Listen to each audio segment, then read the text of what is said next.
உங்க திருநெல்வேலி பொண்ணு இப்ப நம்ம சென்னையில இருக்கேன்.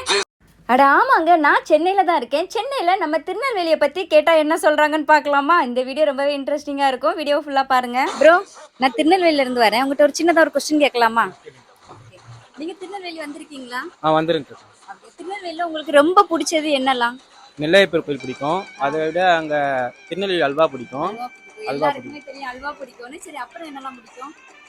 அங்கே போய் தங்கி ஸ்டே பண்ணிட்டு இருந்தேன். பசி எடுக்குன்னு சொல்லிட்டு எங்கே நல்ல ஹோட்டல்னு கேட்டேன். ஏன்னு சொன்னாங்க.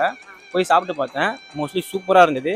என்ன ஸ்பெஷல்னா ஆட்டு தொடக்கறி சாப்பாடு கொடுத்தாங்க. சூப்பராக இருந்தது. நான் சென்னையில் வந்து இந்த எஸ்எஸ் ஹைதராபாத்து அப்புறம் புகாரி ஹோட்டலில் சாப்பிட்ருக்கேன். அதை விட டேஸ்ட் அங்கே சூப்பராகவே இருக்குது. நீங்க வந்தீங்கன்னா ட்ரை பண்ணி பாருங்க.